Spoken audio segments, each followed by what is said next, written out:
So, Miss, what brings you here? I'm scared that my husband's going to kill me. Okay. So you're just afraid. I know that he'll do that. Whoa. How do you know that? Because I know. What? All right, you're making a comment. How do you know? Because he told me. Welcome to the captivating world of survival. As a viewer who has just stumbled upon this video, you might be curious about how someone ends up in such a heart-pounding and vulnerable situation. Brace yourself, because the answer to that question takes us all the way back 13 years. It was a late night, the clock striking 11:30 p.m. on January 6, 2006. Little did anyone know, this was the start of a gripping tale that will leave you on the edge of your seat. I ran in and she breathing down to the house, and Melissa's dead on the living room floor. Okay, she's unconscious, she's not talking to you, anything? No, there's blood everywhere. Okay, is she breathing? Can you get a pulse of any kind? I haven't even touched her, no ma'am. I didn't want to mess with nothing. She's been murdered. The caller's name was Christopher Cadenhead, and the deceased woman was identified as Melissa Howard, a 33-year-old resident of the house. Chris, unaware of the tragic events that unfolded, was simply making a brief visit to Melissa's residence before heading out on a hunting trip. Little did he know, his innocuous visit would transform into an eerie and unsettling experience. Arriving at the house at 11:15 p.m., Chris immediately sensed an air of unease. Approaching the front porch, he was taken aback to find Melissa's 15-year-old daughter, Carrie Winkler, and her boyfriend, Daniel, anxiously awaiting his arrival. A palpable tension hung in the air as the three individuals stood together, grappling with the weight of an unimaginable situation. Time seemed to stretch as they exhausted various attempts to gain entry into Melissa's home. Then, as if by some twist of fate, armed with a FedEx ID card, he successfully unlocked the front door. I used FedEx ID card, like a credit card, to open the bottom lock, and I opened the door. Little did they realize, however, that opening that door would expose them to a chilling revelation far surpassing their worst expectations. As the door swung open, Carrie's heart raced as she entered the room. What awaited her was a chilling sight. Her mother's lifeless body sprawled on the floor in the midst of a devastatingly disarranged home. As she rushed back outside, Christopher cautiously stepped inside and came face to face with the lifeless form of Melissa. Realizing the urgency, he swiftly reached for Carrie's phone and dialed 911. There's been a shooting there, ma'am. Is this Crestview PD? The victim who has been shot is Melissa Howard. Without wasting a moment, the authorities were alerted, and they promptly dispatched officers to the scene. Despite Chris initially believing that Melissa had been shot, the EMTs later confirmed that she had actually been stabbed in the neck. The wounds were deep and precise, impacting her spine. In most murder cases, the first suspect is usually the victim's spouse or romantic partner. This case was no different. Although Christopher Caden was married to another woman, he quickly admitted that he and Melissa were having an affair. Detectives wondered if Christopher or Melissa's ex-husband, Brian Howard, were involved in her death.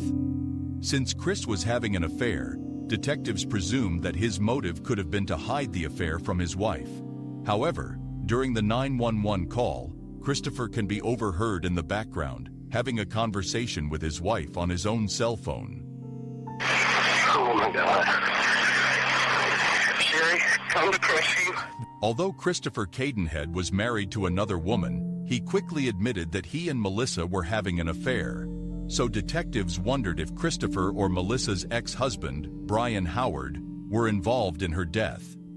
Homicide detective and lead investigator Kenny Pinkard from the Florida Department of Law Enforcement described the crime scene as clean and lacking any evidence, which led him to believe that the murder was executed by a professional hitman.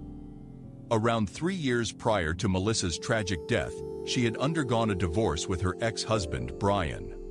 The separation between them resulted in a protracted and emotionally draining custody battle over their son. Despite the court ruling in Melissa's favor, Brian was visibly upset by the decision and chose to disregard it. This led to a subsequent legal battle involving multiple hearings where the court once again ruled in Melissa's favor. However, Brian's harassment persisted, causing Melissa to express concern to her friends about potential actions Brian might take next. However, on the evening of Melissa's murder, Brian was attending a family birthday party at Azteca, a well-known local Mexican restaurant. Multiple witnesses, including family members and other patrons, as well as order receipts, corroborated his alibi.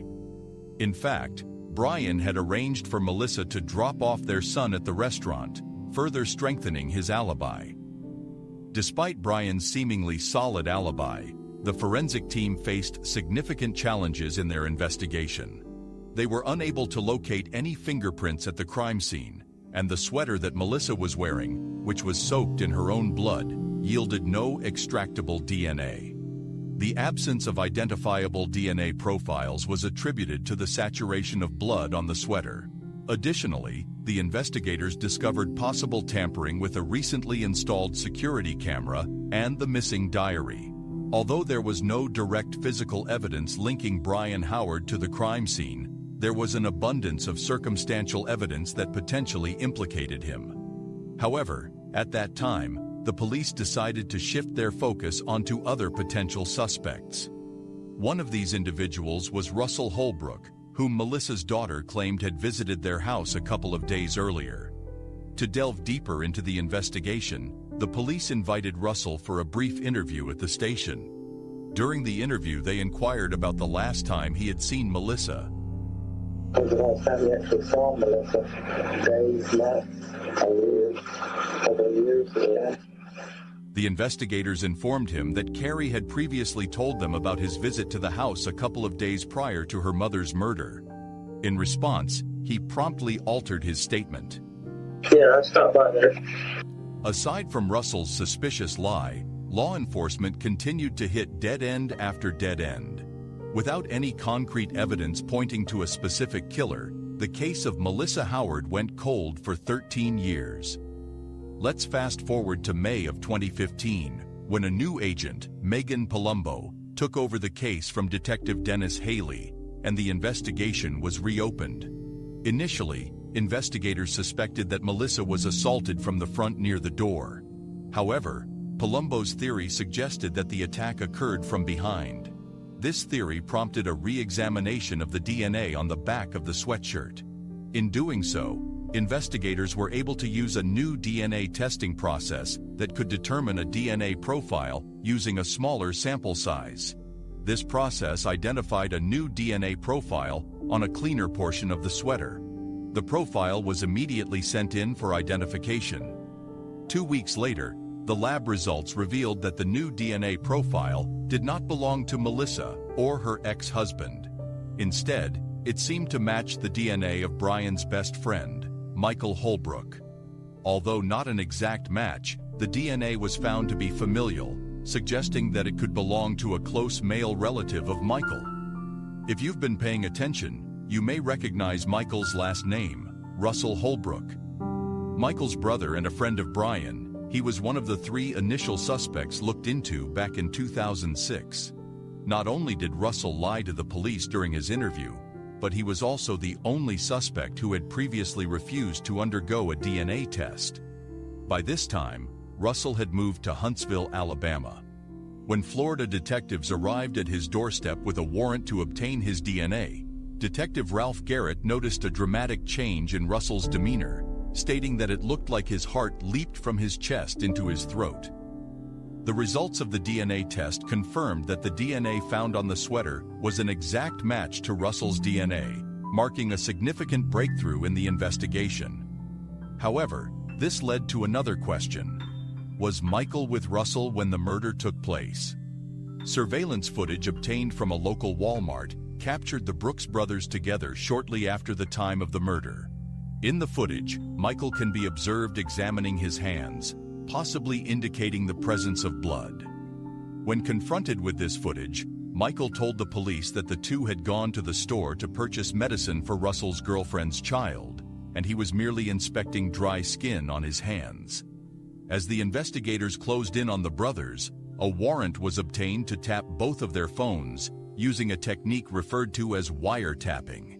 Detectives strategically leaked details regarding the DNA result to some of Michael's friends, aiming to have that information reach Michael and provoke a phone call between the brothers that could offer crucial insights into the case. What you are about to hear is a phone conversation between Russell and Michael, where Russell unequivocally states that he did, in fact, visit Melissa's home just 2 days prior to her death.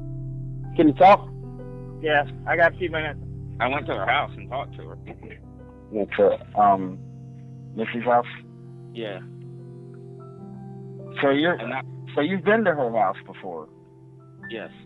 So, I mean, then it's possible that your DNA's in her house. Yeah, but it wouldn't have been all over hers. No, of course not. It's over there getting you a piece, but... Yeah, I wish. Oh, man, it's like we said, they're trying to scare me. So now they're telling everybody in Okaloosa County that they have me dead to rights. No, he says they got some new DNA technology. He showed me a paper saying they have your DNA in multiple places on her body, and that I have put myself with you. But right. He showed me, yeah, he had a paper saying that you're 1 in 39 million. Your DNA was all over her body. Yada, yada, yada. I mean, that doesn't even make sense. I mean, it don't make sense. And that's what I told him. It didn't make sense to me either. And I kept saying, well, what's all this got to do with me? And he just kept saying, well, you know, we got you on video with him at Walmart, so you was there too. He told me, he said, you know, we just wanted to give you this one last chance, you know, to give a statement. And I was just saying I was with you to protect you from your wife. Well, they're trying to say you and I planned it. Right. Premeditated. So then they get you as principal and get me as capital. Though their conversation remained somewhat ambiguous, the detectives deduced that it indicated a collaboration between the two individuals. However, it's important to note that, at this stage of the investigation, the detectives had acquired only enough evidence to obtain a warrant for Russell's arrest. On November 8, 2016, Russell Holbrook was officially charged with the first-degree murder of Melissa Howard. A Florida grand jury has returned an indictment in a murder case involving a local woman, Melissa Howard, that had gone unsolved for almost 13 years. David Russell Holbrook Jr. was arrested in Alabama and returned today to Florida to stand trial on charges for first-degree murder. Detectives were hopeful that Russell would negotiate a plea deal and, in doing so, implicate both Michael and Brian. They were convinced that Brian had solicited the Holbrook brothers to murder Melissa Howard. During Brian's interview at the time of the murder, he made a peculiar statement.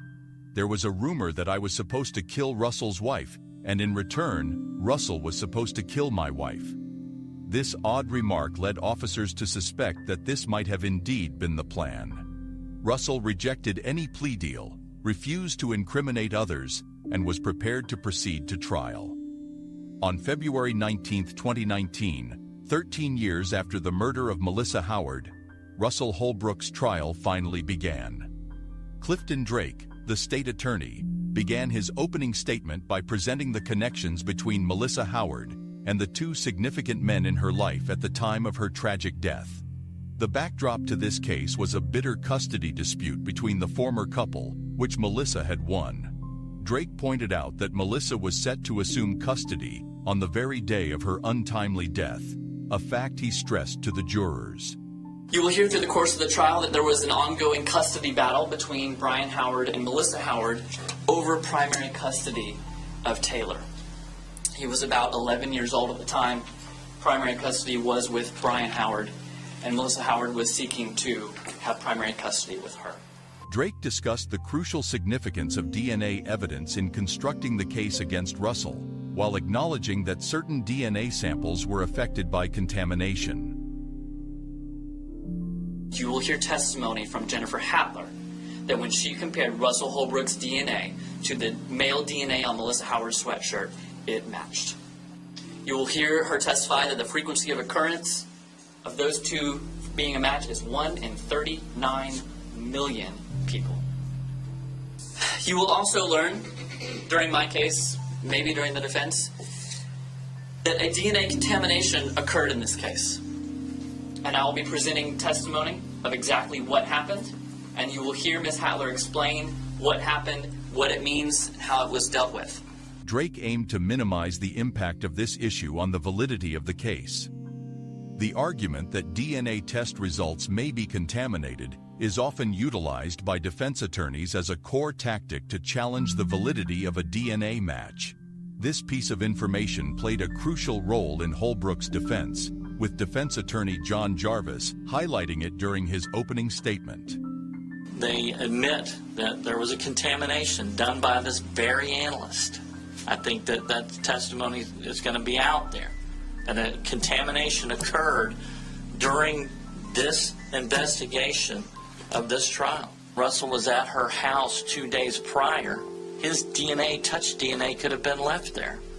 He could have sat on the couch, and he could have left some DNA there, or any other ways could have been left there.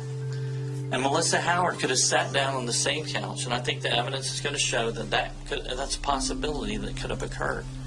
In addition to the contested DNA evidence, Jarvis further highlighted the absence of a clear motive behind Russell Holbrook's alleged murder of Melissa. We're all unable to produce a motive for Russell to commit this crime. 13 years, could produce one. No motive, absolutely no motive. In conclusion, the defense concluded their case and respectfully requested the jury to deliver a verdict of not guilty. Now, turning our attention to the DNA evidence, the prosecution proceeded to summon senior crime lab analyst Jennifer Hattler to provide her expert testimony. Jennifer conscientiously explained to the jury that the contamination was promptly identified and assured them that the integrity of the evidence remains steadfast. My name is Jennifer Hattler. Ms. Hattler, where are you employed? I'm employed at the Florida Department of Law Enforcement in the Biology and DNA section. Now, Mrs. Hattler, we've talked about a contamination that occurred in this case. Is that correct? Yes. Upon further investigation, it was determined that the contamination in question originated from a pair of scissors that had not been adequately cleaned after their use in a previous investigation. Once this oversight was realized, a second sample, free from any contamination, was used. The expert witness gave her testimony, affirming that the evidence was sufficient to establish Russell's presence at the crime scene. The partial foreign DNA profile matched the DNA profile from David Russell Holbrook. The frequency of occurrence of the partial DNA profile for unrelated individuals is 1 in 39 million. Following the detailed explanation of the contamination issue, the prosecution strategically shifted their attention to the testimony of their witness, Carrie Winkler. At the tender age of 15, Carrie Winkler, the daughter of Melissa, made the horrifying discovery of her lifeless mother's body. During the trial proceedings, Carrie eloquently recalled the tragic moment and shared her account. What happened once the door was opened?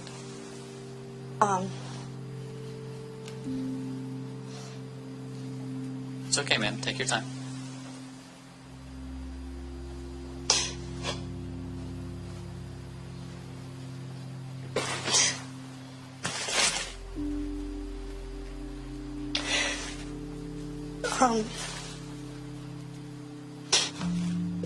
Once we were able to open the door, I went into the front foyer and I turned the light on. What did you see once there was better light? My mom lying there. You described the layout of what you could see and where you saw your mom's body.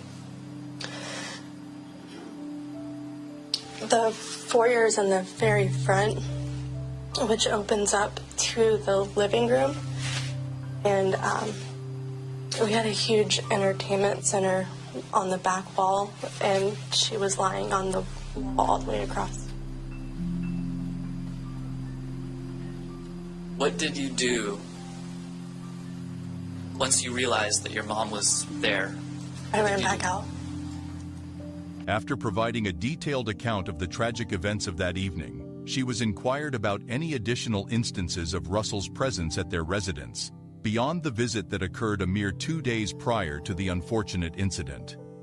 Was there any other time that Russell was at your house other than that Wednesday night? No. Why not?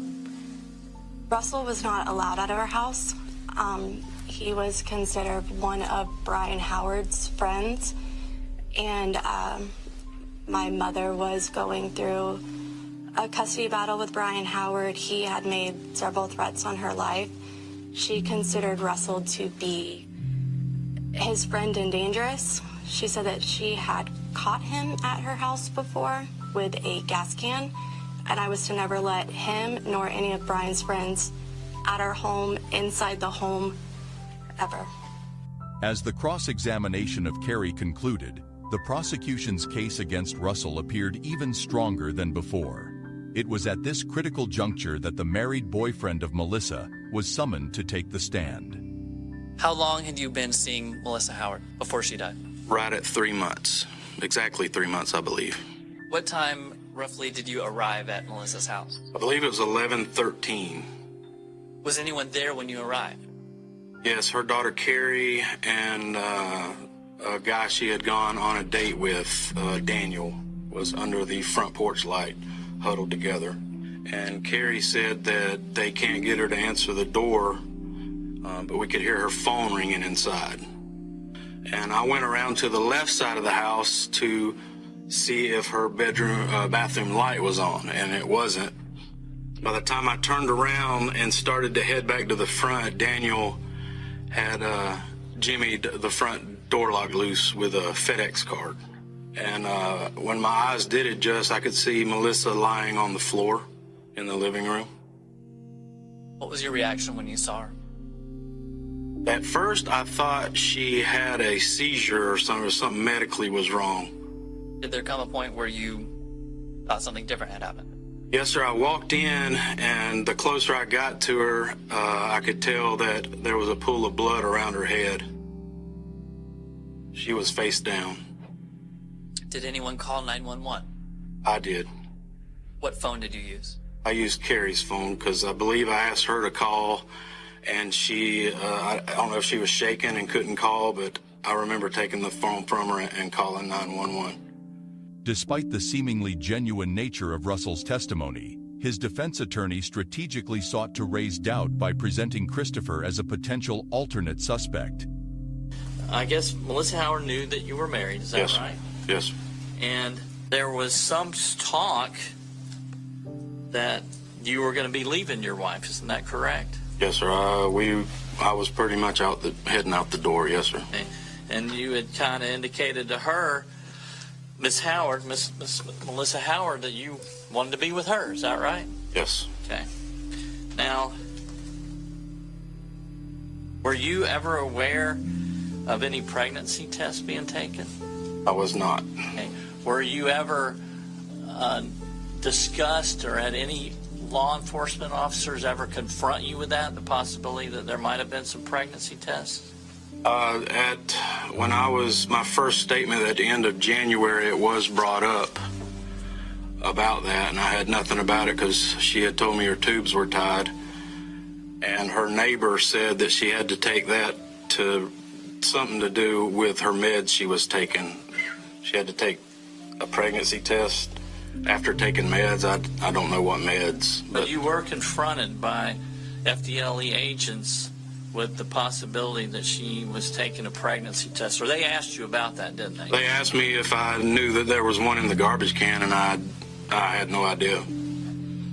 But you were questioned on it? Yes, they did ask me about it. All right. The focus was placed on Christopher's extramarital affair, suggesting it could serve as a motive for the murder. The defense then introduces the clip found in the background of the 911 call. Oh my God. Sherry, come to Crestview. Using this clip, the defense intensifies the pressure on Chris by focusing on the context surrounding his admission of the affair to his wife. You didn't know what you were doing over at the dead woman's house either, did you? She had no idea. But so she finds out on this night that you're having an affair, and not only are you having an affair, but you're having an affair with this dead woman that you discover. Is that right? Yes. Although there is a possibility that this tactic to position Chris as an alternative suspect was successful, at this point, it appears that the prosecution still holds the advantage. The next witness to testify was Melissa's son, Taylor Howard, who is now 20 years old and was primarily raised by his father, Brian, following the tragic loss of his mother. Good morning, sir. Good morning.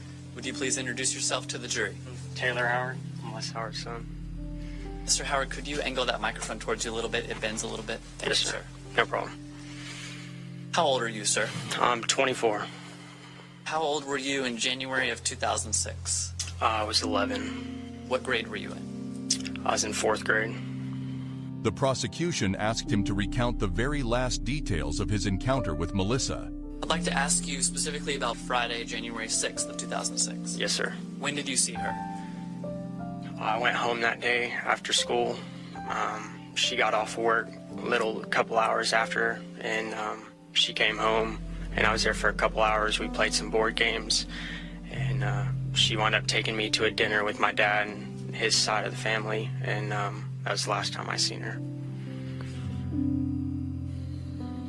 Do you remember what kinds of games you were playing with your mom? Yes, sir. We're playing Jenga, and we're playing Connect 4 as well. I think we're playing Life, and a couple of different board games. When your mom dropped you off, can you just describe how that exchange went? Very emotional. She was very upset. I knew something was off that night. My dad stayed in his vehicle, and they exchanged words across the parking lot. I didn't want to leave her. She was really upset, and I wound up getting in the truck with my dad. The testimony of Taylor raises the possibility of Brian, Taylor's father, being an alternative suspect in the case. This theory is presented prominently during cross-examination, with a strong emphasis on Brian's alibi at the Azteca Mexican restaurant. The Azteca restaurant is actually very close in proximity to your mom's house, is it not? Yes, sir. Very close. Yes, sir. Now, you say when you got home that evening, do you know when you got home? I don't recall. Don't recall the exact time? Yes, sir. But you just recall that your dad went upstairs? Yes, sir. And nobody saw him after that? Yes, sir. That's all the questions I have. Both attorneys concluded their respective cases and began preparing for their closing arguments. The state prosecutor took the floor first, emphasizing the ample evidence that pointed to Russell as the perpetrator, despite questions surrounding the DNA results. This included inconsistencies in Russell's story during police interrogations, as well as his attempts to intimidate Melissa before her untimely demise. Furthermore, surveillance footage captured Russell and his brother at a nearby Walmart, adding to the prosecution's case. The prosecutor also highlighted Russell's physical stature and military background, suggesting that these attributes could have enabled him to inflict the stab wounds that resulted in Melissa's death. On the other hand, the defense attorney argued that the prosecution had failed to establish a motive for the murder. There was no indication that Russell had benefited from the death of Brian Howard's ex-wife, and the defense questioned the state's ability to definitively identify Melissa's killer. Finally, on February 27, 2019, Russell Holbrook was read his verdict. Clerk will publish the verdict at this time. The defendant will rise. We, the jury, find as follows as to the offense charged in the indictment: guilty of first-degree premeditated murder as charged in the indictment. So say we all this 27th day of February 2019. Russell Holbrook was convicted of first-degree murder in the case of Melissa Howard. He was sentenced to life in prison by the state of Florida Department of Corrections. Following the final verdict, Melissa's family and the investigating detectives continued to harbor suspicions, questioning whether Russell may have had accomplices. This brings us back to the interrogation footage shown at the beginning of this video. However, the person in the footage is actually Jordan Victoria Howard, the current wife of Brian Howard. This interview took place just 3 months after Russell's conviction. So, Ms. Howard, what brings you here? I'm scared that my husband's going to kill me. Okay. And your husband is? Brian Howard. Upon arrival at the questioning room, Megan Palumbo, the lead detective assigned to the Melissa Howard case, was promptly summoned for assistance with the interrogation. We know what happened in 2006, so we don't want that to happen to you, okay? And we can't undo that, but we can try to fix this. So you're just afraid? I know that he killed Melissa. I know that he did that. I know that he'll do that. Whoa, whoa, how do you know that? Because I know. What? All right, you're making a comment. How do you know? Because he told me. He didn't tell me that Russell's the one that actually did it. Mhm. He said some other name, I'm sure, just to cover Russell. Okay. But he told me that he hired someone to do it. In a shocking turn of events, Brian Howard found himself in the grip of the law, facing the consequences of his actions. With tense courtroom twists and turns, he was ultimately convicted of a misdemeanor charge of domestic abuse. But that's just the tip of the iceberg. Did Brian have a deeper connection to his ex-wife's mysterious murder? The truth remains shrouded in darkness, as both Brian and his accomplice Michael have yet to face charges in that haunting case. As the legal battle continues, Russell still lingers behind bars, serving a life sentence. Will justice prevail, or will the secrets of this gripping case remain buried forever? Our thoughts go out to Melissa Howard, never forgotten, and her family. May they get the closure they deserve. Delve deeper into the world of unsolved mysteries and spine-tingling crimes. Subscribe now for more chilling true crime stories.